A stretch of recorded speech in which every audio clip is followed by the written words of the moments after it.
கர்த்தரை நம்புகிறவங்க என்றென்றைக்கு அசையாமல் நிலைத்திருக்கும் சியோன் பர்வதத்தை போல இருப்பாங்க. யாரு இருப்பாங்க? கர்த்தரை. ஆமா, உலகத்துல அசையாத பொருள் அப்படி அதிகபட்சம் அசையாத பொருள் எது அப்படின்னா, மனுஷனால உடனே தகர்க்க முடியாத பொருள் எதுன்னா மலைகள். மலைகளை என்ன செய்ய முடியாது, அதை வேட்டு போட்டு உடைக்கிறாங்க. ஆனாலும் இப்போ ஒரு உடனே என்ன செய்ய முடியாது, தகர்க்க முடியாது. ஆனால் அது கூட ஒரு நாள் என்ன செஞ்சிடும், உடைஞ்சி போகும் அப்படின்னு சொல்லுவோம். அது கூட ஒரு நாள், மலைகள் கூட ஒரு நாள் என்ன செஞ்சிடும், உடைந்து போகும். ஆனால் பைபிளும் சொல்லுது, மலைகள் எல்லாமே என்ன செஞ்சிடும், ஆண்டவருக்கு முன்னாடி எல்லாம் ஒண்ணுமில்லாம போயிடும்னு பைபிள் சொல்லுது. ஆனா கர்த்தரை நம்புகிறவர்கள் என்றென்றைக்கும் அசையாமல் நிலைத்திருக்கும் சியோன் பர்வதத்தை போல. இப்போ டெக்னாலஜி அதிகமா இருக்குது இல்லையா? ஆனா இந்த பைபிள் எழுதப்பட்ட காலத்துல ஒரு மலையை சீக்கிரமா உடைக்க முடியாது, ஒன்று செய்யணும் அந்த காலத்துல. அப்போ எழுதப்பட்டது, அப்பதான் எழுதப்பட்டிருக்கு. ஒரு மலையை ஒரு மனுஷனால ஒன்றும். ஆனா 125 சங்கீதத்துல சொல்ல, கர்த்தரை நம்புறவங்க என்றென்றைக்கும் நிலைத்து இருப்பாங்க. என்னைக்கு என்ன செய்வாங்க? இப்ப நம்ம ஆண்டவரை ஏற்றுக்கொண்டிருக்கோம், ஆண்டவருடைய பிள்ளையா இருக்கிறோம். ஆனா என்றென்னைக்கு என்ன செஞ்சிருப்போம், நிலைத்திருப்போம். ஆமென், அல்லேலூயா. நமக்கு ஆண்டவர் எத்தனை ஆயுசு நாட்கள் வச்சிருக்கா தெரியாது. இப்ப நான் இருக்கேன்னா எனக்கு 100 வயசுனா 100 வயசுக்கு மேல என்ன செய்ய முடியாது, அதுக்கப்புறம் வாழ முடியாது. என்னைக்கே ஒரு நாளைக்கு என்ன செய்யணும், 100 வயசை தாண்டும் போது போய்தான் ஆகணும். ஆனா இந்த பூமியை விட்டாலும் என்றென்றைக்கும் வாழக்கூடிய, சந்தோஷமா மகிழ்ச்சியா வாழக்கூடிய ஒரு இடம் பரலோகத்தில் இருக்கு. ஆனா கர்த்தருக்குள்ள இல்லாம இருந்தால் நிரந்தரமான நரகம் அப்படிங்கிறதான ஒரு இடமும் இருக்கு. 2 இடம் இருக்குது. மனுஷன் எந்த இடத்தையும் தேர்ந்தெடுத்து கொள்ளலாம். ஆனா கர்த்தரை நம்பி கர்த்தரை தேடுகிறவங்க என்றென்றைக்கும் அசையாமல் என்ன செய்வாங்க. இப்ப இந்த பிரசங்கத்தினுடைய தலைப்பு நிலைத்திருங்கள் அப்படின்னா என்ன தலைப்பு சொல்லுங்க? நிலைத்திருங்கள் அப்படின்னா உறுதியா ஒரே இடத்துல என்ன செய்யுங்க, நிலைத்து இருங்க, ஒரே இடத்துல இருங்க, நிலையாக இருங்கள் அப்படிங்கிற ஒரு தலைப்புல இன்னைக்கு ஆண்டவர் நம்மோடு கூட பேசுகிறார். நிலைத்திருங்கள். எதுல நிலைச்சிருக்கணும், எது நமக்குள்ள நிலைச்சிருக்கணும் அப்படிங்கிற ஒரு கேள்விக்கு ஆண்டவர் பிரசங்கத்து மூலமா நமக்கு பதில் கொடுக்கிறார். அல்லேலூயா, அல்லேலூயா. ஒரு ஒவ்வொரு வாரமும் ஆண்டவர் நம்மோடு கூட பேசி கொண்டிருக்கிறார். கடந்த வாரத்துல ஆவிக்குரிய உடல் பயிற்சி அப்படின்னு ஒரு தலைப்புல பிரசங்கத்தை கொடுத்தாரு. எலும்பு, நில்லு, நட, ஓடு, அப்புறம் என்ன செய், பணிந்துகொள், அப்புறம் என்ன செய், கையை நீட்டு அப்படின்னு சொல்லி பல விதத்தில். அது இயற்கையா ஒரு உடல் பயிற்சி. ஆவிக்குரிய வாழ்க்கையில் அதுக்குரிய அர்த்தத்தை சொல்லி நமக்கு சொல்லிக் கொடுத்தார். இன்றைக்கு நிலைத்திருங்கள் அப்படின்னு. நிலைத்திருங்கள், எதுல எங்க நிலைத்து நிக்கணும். இப்ப சங்கீதக்காரர் சொல்றார், ஒருத்தன் நிலைச்சு நிற்பானா, அசையாம நிற்பானா, அந்த பர்வதத்தை போல என்ன செய்வானா, இருப்பானா. அவன் யாரு அப்படின்னா, அவன் கர்த்தரை நம்புகிறவன் சொல்லியிருக்கு. சரி, இன்னைக்கு நிலைத்திருக்க வேண்டும். எங்கே, எதில நிலைத்து நிற்க வேண்டும்? நிறைய மக்கள் சபைக்கு கடந்து வருகிறார்கள், போகிறார்கள். இயேசு கிறிஸ்துவை பின்பற்றின கூட்டம் பெரிய கூட்டம், திரள் கூட்டம் வந்துச்சு. ஒருத்தர் கூட என்ன செய்யல, இயேசு கிறிஸ்து சிலுவை எடுக்கும்போது ஒருத்தர் கூட நிக்கல. கூட இருந்த சீசரும் பிடிக்கிட்டு என்ன செஞ்சிட்டாங்க, ஓடிட்டான். ஒருத்தர் கூட நிக்கல, கடைசி வரைக்கும் நிக்கல. கடைசி வரைக்கும் யாருமே நிக்காம எல்லாம் ஓடிட்டாங்க. ஆனா கடைசி வரைக்கும் ஏசப்பா தனியா தான் இருந்தார். அவர் சொன்னாரு, எல்லாரும் போயிருவீங்கப்பா, நான் தனியா தான் இருப்பேன். ஆனா நான் என்ன செய்ய மாட்டேன், தனியா இருக்க மாட்டேன். என் பிதா என் கூட என்ன செய்யறாரு. இன்னைக்கு கடைசி வரைக்கும் நம்ம கூட யார் இருப்பா, ஏசப்பா தான் இருப்பார். ஆமென், அல்லேலூயா. சொந்தம் கொண்டாடும். பணம் இருந்தா எல்லாம் என்ன செய்யும், நேசிக்கும். எந்த சூழ்நிலையிலையும் ஒருத்தர் நம்மளை நேசிக்கணும்னா அது ஏசப்பாவை தவிர வேற யாராலும் என்ன செய்ய முடியாது, நேசிக்க முடியாது. ஆமென், அல்லேலூயா. எப்பொழுதும் ஒன்று போல நேசிக்கிறவர் இயேசு கிறிஸ்து மட்டும்தான். அவர் நமக்குள்ள இருந்தா நம்ம என்ன செய்வோம், இன்னும் அவரை போல நம்ம என்ன செய்வோம், மாறும். சரி, இப்ப நிலைத்திருங்கள். எங்கே, எதுல நிலைத்திருக்கணும்? முதலாவது பைபிள்ல போட்டுருக்கு, சபையிலே நிலைத்திருங்க. எதுல நிலைச்சிருங்க? இன்னைக்கு சபையில மக்கள் நிலைச்சிருக்காங்களா? ரட்சிக்கப்படுறாங்க, ஓடிடுறாங்க, வர்றாங்க, ஓடிடுறாங்க. எதுக்காக நிலைச்சு நிற்க முடியலன்னு தெரியல. ஏன்னா சபையில என்ன செய்யணும், நிலைச்சு நிற்கணும். காரணம், இந்த சபையாகி மனவாட்டியை தான் ஏசப்பா என்ன செய்யறாரு, எடுத்துக்கொள்றதுக்கு வர்றாரு. சபையாகி மனவாட்டியை எடுக்க வர்றாரு. ஆனா சபையில இருந்தா தான் என்ன செய்வாரு? எடுத்துக்கொள்வாரு. சபையில இல்லாவிட்டால் எடுத்துக்கணும். சபையில உறுதியா இருக்கணும். நம்ம என்ன சொல்றோம்? இங்க ஒரு ஆவிக்குரிய சபைக்கு வாங்க, வேற எங்காவது போயிட்டு அங்க ஒரு ஆவிக்குரிய சபைக்கு போங்க. சபைக்கே போகாமல் இருக்க கூடாது. எங்க போக கூடாம இருக்க கூடாது? ரட்சிக்கப்பட்டாச்சு, ஞானஸ்நானம் எடுத்தாச்சு, பரிசுத்தம் பெற்றாச்சுன்னா அடுத்து எங்க போகணும்? சபைக்கு போய்தான். போகாம வீட்டுல இருந்துகிட்டோம் அப்படின்னா பரலோகம் போக முடியுமா? பணம் வரும், எல்லாம் வந்துடும். பரலோகம் வருமா? வராது. ஒரு ஆன்லைன்ல ஆர்டர் வந்துருச்சு, எல்லாம் வருதுங்க. பணத்தை கட்டுனா வீட்டுக்கே சாப்பாடு வருது, எல்லாம் வந்துருது. ரைட்டு. நித்திய ஜீவன் வீட்டுக்கு வருமா? நித்திய ஜீவன் வீட்டுக்கு வருமா? பணத்தை கொடுத்தா பரலோகத்தை வாங்க முடியுமா? நித்திய ஜீவன் வாங்க முடியுமானா கண்டிப்பா என்ன செய்ய முடியாது. பணம் இருந்தா எதை வேணாலும் வாங்கிடலாம், ஆனால் நித்திய ஜீவன் என்ன செய்ய முடியாது? வாங்க முடியாது. இன்னொரு காலம் வரப்போகுது, இதே பணத்தை வச்சிருந்தாலும் சாப்பாடு கிடைக்கலன்னா என்ன செய்வோம்? பைபிள் சொல்லுது, ஒரு கொடிய பஞ்சம் வரப்போகுது. அன்னைக்கு எல்லா மனுஷன்ட்டையும் பணம் இருக்கும், நகை இருக்கும், சொத்து இருக்கும், எல்லாம் இருக்கும், சோறு இருக்காது. அப்ப என்ன செய்ய முடியும்? சென்னையில மனுஷனுடைய வாழ்க்கையை யாராலும் தீர்மானிக்க முடியாது. தீர்மானிக்கிறது கர்த்தர் மாத்திரமே. அல்லேலூயா. அதனால சபையாகி மனவாட்டியாகி அந்த சபையிலே ஒருவன் என்ன செய்ய வேண்டும்? நிலைத்திருக்கும். பைபிள் ஒன்று வாசிங்க. 23வது சங்கீதம் 6வது வசனத்துல கடைசி வசனம் என்ன சொல்லுதுன்னா, தொடரும், நான் கர்த்தருடைய வீட்டில் எப்படி இருப்பேன்? நீடித்த நாட்களாக நிலைத்திருப்பேன். சங்கீதக்காரர் சொல்ற, நான் கர்த்தருடைய வீடு. கர்த்தருடைய வீடு என்ன? சபை. சபையில நான் என்ன செய்வேன்?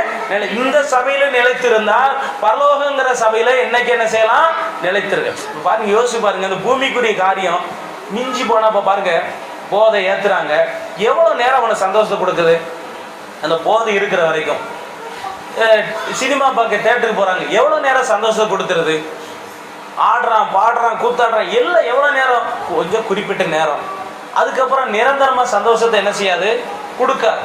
ஆனால் நிரந்தரமா சந்தோஷத்தை கொடுக்கிறது பரலோகம் மட்டுமே. அல்லேலூயா. இன்னைக்கு இயேசுவுக்குள்ள இருக்கிற பிள்ளைங்க, நிறைய பிள்ளைங்களை பாருங்க, அவங்க வீட்டில் ஒருவேளை பணம் இல்லாம இருக்கலாம், ஒருவேளை பொருளாதாரம் என்ன செய்யலாம் இல்லாம இருக்கலாம், ஆனா மகிழ்ச்சியும் சந்தோஷம் என்ன செய்யுது? இருக்கு. நிறைய வீடுகளில் நிறைய பணங்கள் இருக்குது, பொருளாதாரம் நிறைஞ்சு இருக்குது, ஆனா சந்தோஷமும் இல்லை, நிம்மதியும் இல்லை. பணத்தை வைத்துக்கொண்டு சந்தோஷத்தை நிம்மதியை எந்த மனுஷனால என்ன செய்ய முடியாது? வாங்க முடியாது. பைபிள் என்ன சொல்லுதுன்னா, சபையில நிலைத்திருங்கள். சபையில என்ன செய்யுங்க? நிலைச்சிருங்க. சங்கீதக்காரர் சொல்ற, நான் ஜீவனுள்ள நாளெல்லாம் என்னுடைய கர்த்தருடைய வீட்டில் நீடித்த நாட்கள் என்ன செய்வேன்? நிலைத்திருப்பேன். அப்போஸ்தலர் 7ஆம் அதிகாரத்துல அப்புறம் அந்த சங்கீத 7வது அப்போஸ்தலர் 7ஆம் அதிகாரம் 38ஆம் வசனத்துல மோசே குறித்து சொல்லப்பட்டிருக்கிறது. சபைக்குள்ள இருந்தவன். மோசே யாரா? சபைக்குள்ள பெரிய தீர்க்கதரிசி. எங்க இருக்கிறான்? சபைக்கு இருக்கிறான். சபையில இருந்தான்னு போட்டிருக்கு. இன்னைக்கு நிறைய நபர்கள் பெரிய பெரிய ஆட்கள் சொல்றாங்க, ஆனா என்ன செய்ய மாட்டேங்கிறாங்க? சபைக்கு வர மாட்டேங்கிறாங்க, ஆராதிக்க மாட்டேங்கிறாங்க. ஆராதிக்காம சர்ச்சில் ஞாயிற்றுக்கிழமை ஆராதிக்காம நம்ம தலைகீழ நின்னாலும் ஏதாயும் பிரயோஜனம் ஆகுமானா? கண்டிப்பா ஆக. இன்னைக்கு நிறைய பேருக்குள்ள ஒரு என்ன செய்யுது? புத்தியெல்லாம் மாறி சபை ஞாயிற்றுக்கிழமை ஆராதனையே அசட்டை செய்து கொண்டு ஆராதிக்காம இருக்கிறதை பார்க்கிறோம். அது என்னதான் தலைகீழ நின்னாலும் ஒன்னும் ஆக போறது இல்லை. சபையாகி மனவாட்டி ஏசப்பாட்டுக்கு வராரு, சபைக்குள்ள நிலைச்சு நிற்கிறோம். ஆனானப்பட்ட மோசைங்கிற ஊழியக்காரே பைபிள்ல சொல்லுது, சபைக்குள்ள இருந்தாரா? எங்க இருந்தாரா சொல்லுங்க? சபைக்குள்ள இருந்தார். அல்லேலூயா. அடுத்து எபிரேயர் 10ஆம் அதிகாரம் 25ஆம் வசனத்துல சொல்லி இருக்குது, சபை கூடி வருதலை நீங்க என்ன செய்யாதீங்க? விட்டு விடாதீங்க. அப்போ முதலாவது எங்க நம்ம நிலைச்சு நிக்கணும்? சபையில நிலைச்சு நிக்கணும். அல்லேலூயா, அல்லேலூயா. எங்க நிலைச்சு நிக்கணும் சொல்லுங்க? சபையில என்ன செய்ய வேண்டும்? நிலைத்து இருக்க வேண்டும். சபையில நிலைச்சு நில்லுங்க. சபை இல்லாம ஒன்றுமே இல்லை. 6 நாள் வேலை செய்யுங்க. ஒரு நாளை யாருக்கு கொடுங்க? ஆண்டவர் கொடுங்க, கர்த்தருக்கு கொடுங்க. ஒரு நாளை கொடுங்க. ஒரு நாள் எவ்வளவு நேரம் கொடுக்குது கேட்கிறாரு? மிஞ்சி போனா ஒரு 3 மணி நேரம். அதிகபட்சம் எத்தனை மணி நேரம்? 3 மணி நேரம். அதுக்கப்புறம் வீட்டுக்கு போய் என்ன வேணாலும் என்ன செய்யுங்க? செய்யுங்க. ஒரு 3 மணி நேரம் கர்த்தருக்கு என்ன செய்யுங்க? கொடுங்கள். அல்லேலூயா. மீதி நேரத்தை நீங்க என்ன செய்யுங்க? வைத்துக் கொள்ளுங்க. ரெண்டாவது, ஆண்டவரே பழைய ஏற்பாடுல என்ன சொல்றாரு? 6 நாள் வேலை செய்து நீ பலனை செய்யு, 7வது நாள் ஓய்ந்தது. யாருக்கு எப்படி என்ன சொல்றாரு? ரெஸ்ட் எடுப்பா. உடலுக்கு நல்லது, மனசுக்கு நல்லது, குடும்பத்துக்கு என்னது? நல்லது. பழைய ஏற்பாடு. புதிய ஏற்பாடுல ஆண்டவர் ஒரு நாளாவது என்ன செய் எனக்கு. இப்ப நம்ம சொல்ற மனுஷன் சொல்றான், எத்தனை தான் வேலை செய்தாலும் என்னதான் சம்பாதிச்சாலும் வயிற்றுக்கு தானே, அதை விட்டா என்ன செய்ய முடியும், ஒன்று இல்லை. அந்த வயிற்றுக்கும் நிம்மதியாக என்ன செய்யணும், சாப்பிடணும். இப்போ கடைசி காலத்தில் இருக்கிறோம். முதலாவது யாரை நேசிங்க, கர்த்தரை நேசிங்க, கர்த்தருடைய சபைக்கு வாங்க, சபையில் நிலைச்சு நில்லுங்க, கர்த்தர் உங்கள் வாழ்க்கை எல்லாவற்றையும் மாற்றுவார். அல்லேலூயா. ஏசப்பாட்ட வந்தவங்க யாராவது சும்மா போனாங்களா?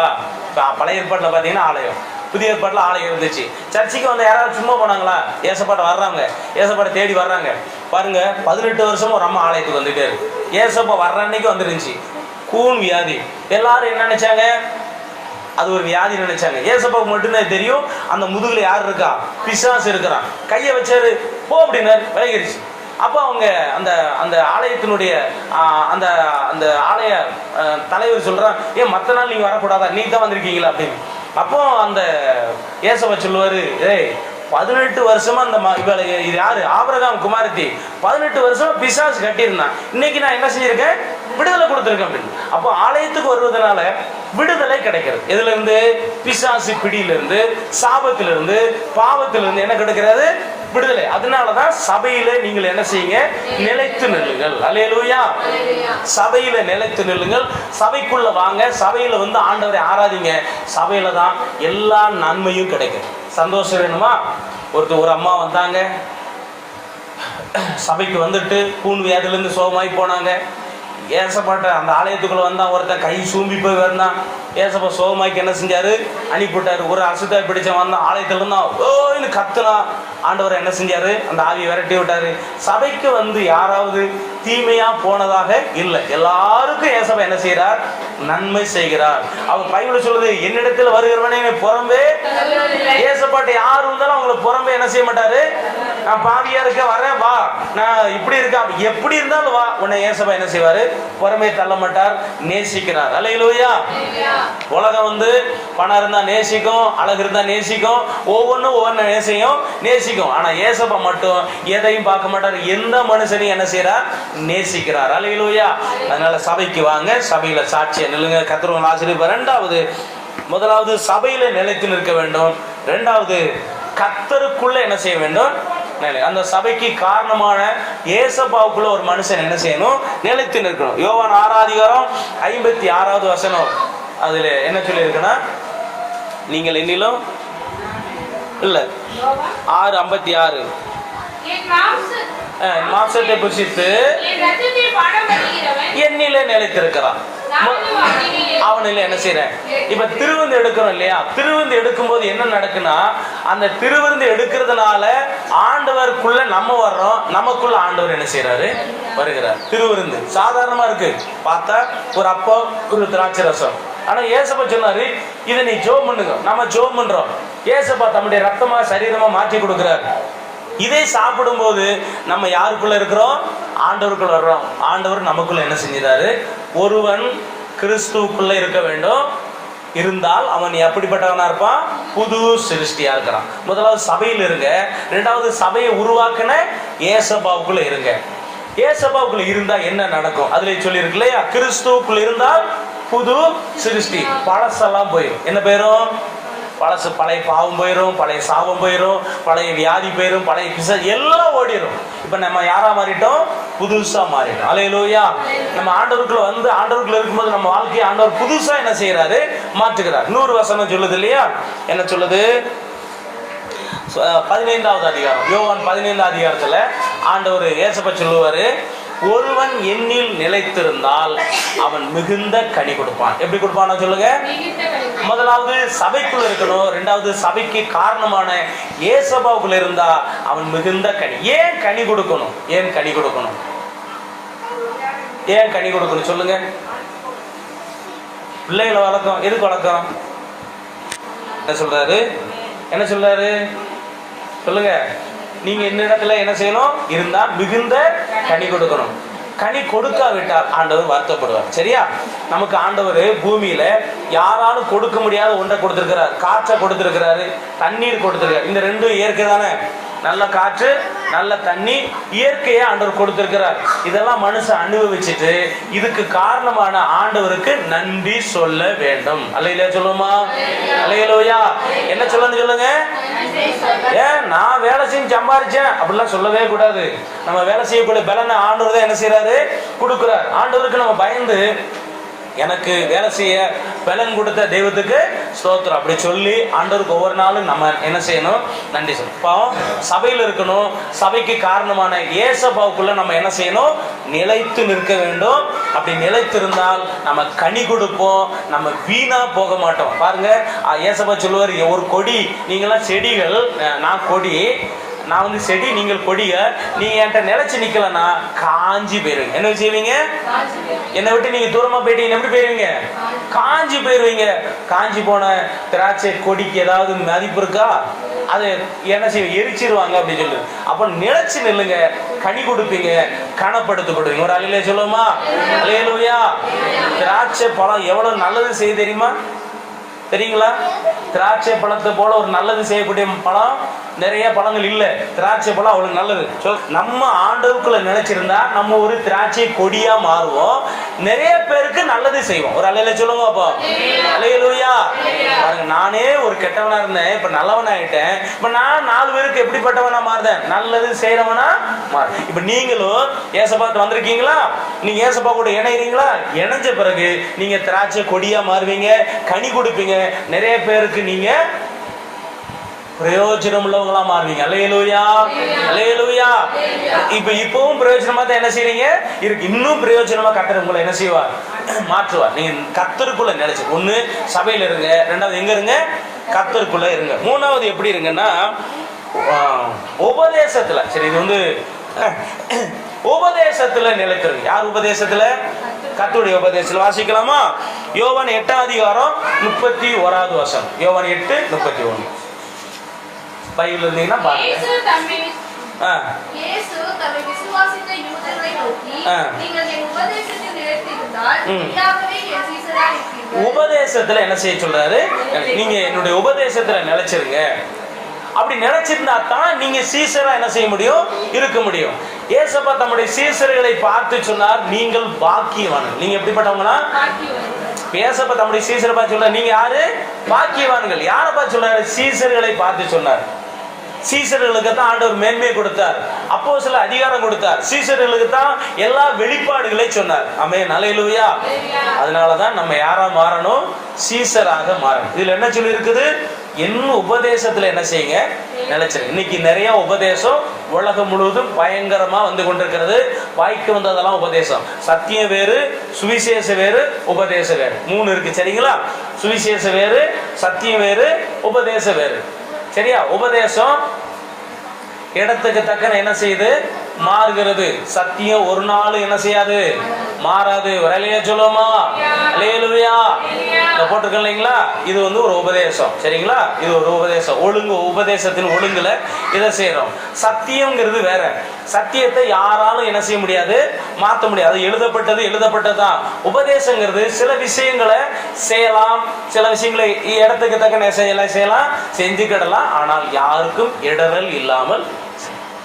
சரியா? ஆனா சத்தியம் ஒரு நாள் என்ன செய்யாது? நம்ம யாருடைய உபதேசத்தில் இருக்கணும்? ஃபர்ஸ்ட் தேவன், ரெண்டாவது அவருடைய அப்போஸ்தலர்களுடைய உபதேசம். எதுக்காகனா அடிப்படையே ஒரு உபதேசம் இருக்கு. அந்த உபதேசத்தை விட்டு ஒரு நாள் மாறக்கூடாது. பாருங்க, நான் சொல்றேன், கவனிங்க. முதல்ல ரட்சிக்கப்படுறோம், ரெண்டாவது ஞானஸ்தானம் எடுக்கிறோம், மூணாவது பரிசுத்த ஆவியை பெற்றுக்கொள்றோம், நாலாவது ஆவியோடும் யாராவது ஜெபம் பண்றோம், பைபிள் படிக்க, ஆறாவது உபவாசம் இருக்கும், நல்லா ஜெபிக்கிறோம். திடீர்னு ஆண்டவர் ஊழியத்துக்களை யார் அழைக்கிறாரு? ரட்சிக்கப்பட்டவங்க. ஆமென், அல்லேலூயா சொல்லுமா? யார் அழைக்கிறாரு? ரட்சிக்கப்பட்ட ஆண்டவருக்கு பல. இப்ப எல்லாம் சபைக்கு வந்திருக்கீங்க, யாரையாவது ஒருத்தர் முழு நேரமா ஊழியத்துக்கு அழைக்கிறார். எப்படி அழைக்கிறார் சொல்லுங்க? அந்த முழு நேரமா அழைக்கப்பட்டவங்களை தகுதியை பார்க்க மாட்டாரு, படிச்சவன் படிக்காத ஏழை பணம் அதெல்லாம் பார்க்க மாட்டாரு, ஊழியத்துக்கு அழைப்பார். அழைச்ச உடனே அவங்க முதலாவது என்ன செய்யணும்? அந்த சபையில கொஞ்ச நாளைக்கு உடன் ஊழியர் மாதிரி என்ன செய்யணும்? இருந்து அதுக்கப்புறம் முழு நேரமா என்ன செய்யணும்? ஊழியத்துக்கு போய். இது ஒரு ஒழுங்கு. ரெண்டாவது, பகுதி நேரமா ஊழியத்துக்கு ஆண்டவர் அழைச்சிருப்பார். அவங்க வேலையை செஞ்சுக்கிடுவாங்க, சபையில என்ன செய்வாங்க? விசுவாசியா இருந்துக்கிடுவாங்க. மூன்றாவது சுவிசேஷகரா என்ன செய்ய போறாங்க, அழைக்கப்பட்டிருப்பாங்க. அவங்க சபையில் இருப்பாங்க, சுவிசேஷத்தை ஒளி செய்வாங்க. எதுக்குன்னா இந்த உபதேசத்துல இன்னைக்கு நிறைய குழப்பம் என்ன செஞ்சிருச்சு வந்து மக்கள் எல்லாரும் நிறைய பேர் இந்த உபதேசத்துக்கு விரோதமா போய்கிட்டே இருக்கிறாங்க. சபையில ஊழியம் முழு நேர ஊழியம் வேறு, சபையில இருக்கிறது வேற. நாங்க 5 வருஷம் ஊழியத்தில் இருந்தேன், விசுவாசியா இருந்தேன். 2 யோவான் ஒரே ஒரு அதிகாரம் இருக்கும், 9ஆம் வசனம் வரையும். யோவான் நிருபம் கிறிஸ்துவின் உபதேசத்திலே இறைச்சிடாமல் மீறி நடக்கிற எவனும் தேவனை உடையவன் அல்ல. பாத்தீங்களா, இந்த வசனம் தெளிவா சொல்லுது. கிறிஸ்துவினுடைய உபதேசத்துல ஒருத்தர் நிலைச்சு நிக்கலன்னா அவங்க கூட தேவன் என்ன செய்ய மாட்டாரா, இருக்க மாட்டாரு. அதுக்கு தானே சொல்றோம், அதுக்கு தானே அந்த வசனம் சொல்லியிருக்கு உபதேசத்தை பத்தி. நீங்க சபையில் இருங்க, கிறிஸ்துவுக்குள்ள இருங்க, நிலைத்திருங்க. 3வது எதுல நிலைச்சிருங்க, உபதேசத்துல. நீங்க உபதேசத்துல நிலைச்சு நிக்கணும். உபதேசம்னா உங்களை கிறிஸ்துவுக்குள்ள உருவாக்கும். அல்லேலூயா. உபதேசம் உங்களை என்ன செய்யும், கிறிஸ்துவுக்குள்ள உருவாக்கும். எல்லா காரியத்தை குறித்து உபதேசம் பண்ணணும். பைபிளை பத்தி உபதேசம், செபத்தை குறித்து உபதேசம், ஆராதனை குறித்து உபதேசம், இதெல்லாத்தையும் உபதேசம். அதுக்குள்ள வர்றதான் சத்தியம்.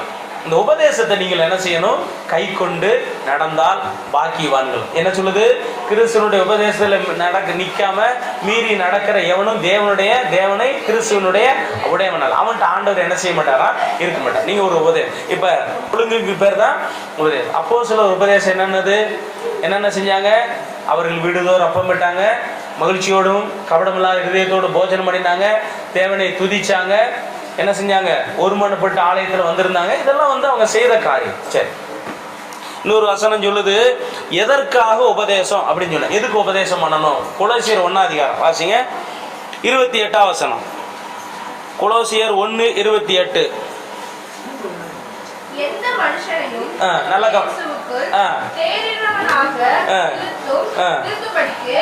அவரையே நாங்கள் அறிவித்து எந்த மனுஷனுக்கும் புத்தி சொல்லி எந்த மனுஷனுக்கும் எல்லா ஞானத்தோடும் உபதேசம் பண்ணி. எதுக்காக உபதேசத்தை ஆண்டவர் கொடுத்திருக்கிறார்னா, எந்த மனுஷனையும் கிறிஸ்து இயேசுவுக்குள் தேறினவனாக நிக்கணும். எப்படி நிக்கணும் சொல்லுங்க, தேறினவனாக. வர்றீங்க ஒண்ணுமே தெரியாது, ஆனா பிரசங்கம் பண்ண. இப்ப பாத்தீங்கன்னா நம்ம சர்ச்சையில பாத்தீங்களா, கடந்த நாட்கள்ல சபைக்கு வந்த புதுசுல உங்களுக்கு எதுவுமே தெரியாது, ஆனா பாட வச்சாங்க, ஆண்டவர் வச்சாரு, ஆராதனை நடத்த வச்சாரு, பிரசங்கம் பண்ண வச்சாரு. இதெல்லாம் என்னது, கிறிஸ்துவுக்குள் தேறினவர்களாக நிறுத்த. ஒரு நிலை சொல்லுங்க பாப்போம். அல்லேலூயா. நீங்க யாரோ எவரோ, ஆனால் உங்களை தரமுள்ளவர்களாய் மாற்றுகிறதா என்னது, இந்த உபதேசம். சபை சரி, கர்த்தர் ஆசீர்வதிக்கட்டும். அடுத்து எதுல நிலைச்சு நிக்கணும், அது அடுத்து எதுல நிலைத்து நிக்கணும் அப்படிங்கிறத, அடுத்து எதுல நிலைச்சு நிக்கணும், யோவான் 15ஆம் அதிகாரம் 9ஆம் வசனம். டக்கு வாசிங்க. யோவான் 15ஆம் அதிகாரம் 9வது வசனம். பிதா என்னில் அன்பாய் இருக்கிறது போல நானும் உங்களில் அன்பாய் இருக்கிறேன். என்னுடைய அன்பிலே என்ன செய்யுங்க, நிலைத்திருங்க. அடுத்து எதுல நிலைச்சு நிக்கணும், அன்பில். ஏசப்பாவுடைய அன்பு, நம்முடைய அன்பு. நம்ம அன்பு சாதாரண அன்பு, ஆனா ஏசப்பா அன்பு விலையேறப்பட்ட அன்பு. நாம் பாவியா இருக்கும்போது நம்மளை நேசிப்பாங்களா, யாராவது நேசிப்பாங்களா? நான் பாவி, கொலகாரம், அந்த இது ஒரு பெரிய லிஸ்டே வச்சிருக்கேன். நான் அப்படிப்பட்ட நபரா இருந்தேன்னு வச்சுக்கேன், என்ன யாராவது நேசிப்பாங்களா? கண்டிப்பா நேசிக்க மாட்டாங்க. ஆனா ஏசப்பா இந்த உலகம் முழுவதும் ஏசப்பா எதிரியாக, பாவியாக, துரோகியா இருந்துச்சு, எல்லாரையும் நேசித்தாங்க. ஆமென், அல்லேலூயா. எல்லாரையும் என்ன செஞ்சாரு, நான் சொன்னேன் இல்லைங்களா, அந்த மாதிரி போயிடும். நம்ம எல்லா நிலையிலும் நம்மளை நேசிக்கிறவர் இயேசு கிறிஸ்து மாத்திரமே. அல்லேலூயா. அதனால சொல்றேன், நீங்க அந்த அன்பினால என்ன செய்யுங்க, இப்பயே கேட்கணும், எப்பயும் கேட்கணும், ஆண்டவரே எனக்கு உங்களுடைய அன்பு வேணும். அவங்ககிட்ட அன்பு இல்லாதனால கிறுக்குங்களையும் 1ஆம் நம்பர் கிறுக்குங்களை என்ன செய்யறாங்க, இருக்கிறாங்க. நம்ம ஏசப்பாவுடைய அன்பு நமக்குள்ள என்ன செய்யட்டும், நீங்கள் அன்பிலே நிலைத்திருங்கள். அடுத்த பாயிண்ட் என்ன பாயிண்ட், கடைசியாக விசுவாசத்துல என்ன செய்யுங்க, நிலைத்திருங்க. எதுல நிலைச்சிருங்க, விசுவாசத்துல நிலைச்சிருங்க. 1 கொரிந்தியர் 16ஆம் அதிகாரம் சோத்திரம் 13ஆம் வசனத்துல சொல்லி இருக்குது, நீங்கள் விசுவாசத்துல நிலைத்திருங்க. எதுல நிலைச்சிருங்க, விசுவாசத்துல நிலைச்சிருங்க. நிறைய காரியம் இருக்கு, விசுவாசத்தை குறித்து நிறைய இருக்குது. கடைசியா ஒரு காரியம் நம்ம சொல்லி முடிச்சிருவோமா. 1 யோவான் 2ஆம் அதிகாரம் 27வது வசனம். விசுவாசம் ரொம்ப முக்கியம். இன்னைக்கு ஏசப்பா வரும்போது லூக்கா 16 நினைக்கிறேன் வரும்போது சொல்லுவார்ல 18 அதிகாரம் அதில் சொல்லும்போது நான் மனுஷகுமாரன் வரும்போது விசுவாசத்தை காண்பார், பூமியில் விசுவாசம் எல்லாம் போயிருமா. நிறைய பேருக்கு விசுவாசம் குறைஞ்சி போச்சு, பின்வாங்கி போச்சு, தூரமாக போயிடுச்சு. கடைசியாக ஆண்டவர் சொல்லுகிறார், நம்ம எதுல நிலைச்சு நிற்கணும்? அபிஷேகத்துல நிலைச்சு. எதுல நினைக்க சொல்லணுங்க? அந்த வசனம் சொல்லுது, நீங்கள் அவரால் பெற்ற அபிஷேகம் நிலைத்திருக்கிறது. அடுத்து போதிக்க வேண்டாம்.